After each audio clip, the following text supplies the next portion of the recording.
In this video, I'm going to show you how to set up lead scoring in HubSpot. Now to do this, first you want to open your dashboard and you want to go to marketing over here on the left. When you hover over it towards the bottom, it says lead scoring. So just click on that.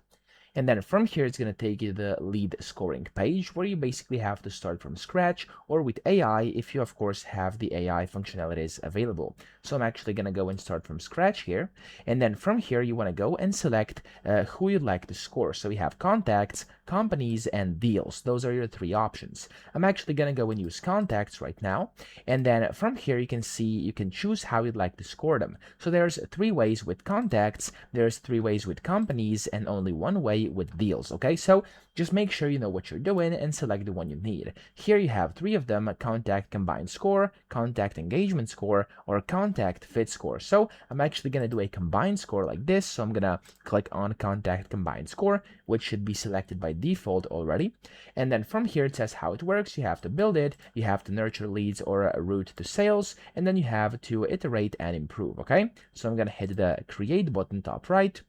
And then from here, as you can see, you have criteria, contacts, and settings. So as you can see, you can add event group, which as you can see, it says score engagements like page visits and form submissions. You could add property group, which score properties like contacts, deals, and companies. And then it says discover AI rules, where you can use HubSpot's AI to find the most impactful rules. So what I'm going to do here is to add a property group over here because I'm doing this for contacts.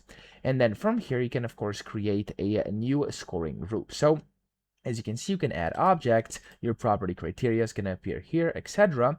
And of course, you can go and click on add group limit. So what I'm going to do here is actually leave this as new scoring group just for this tutorial. And I'm going to click on add group limit. And I'm actually going to change this to 50, okay, like this. There we go, the group limit is now 50. You can then click out and you're good to go.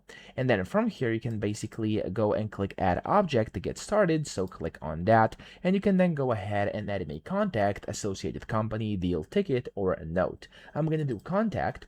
And then from here, I'm going to just select a contact. For example, I'm going to do contact owner, and then you can select an operator. I'm going to do is any of, and I'm going to do myself over here just for this instance. Okay, so over here, this is going to be my contact over here, and you can then go ahead and add conditions over here. You can add event groups, you can add property groups, etc. And that way you can essentially build your kind of combined score. Now here you have the contacts as well, so it's going to ask you who you would like to score, and then in here you can basically pick your segments or specific contacts. I'm actually just going to go and click on all contacts over here, and then I'm going to go to settings, and here you have things like settings over here, so the fit score value, etc. There's a bunch of different things. You have thresholds. This is a bit more advanced.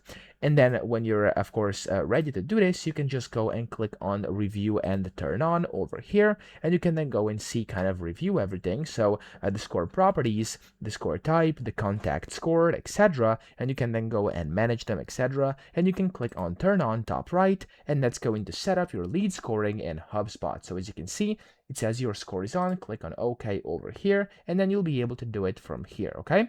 So if you want to later edit this, you can clone this, you can view performance, create new one, and stuff like that. So I hope this video helped you out. If it did, please subscribe to the channel and help me out as well.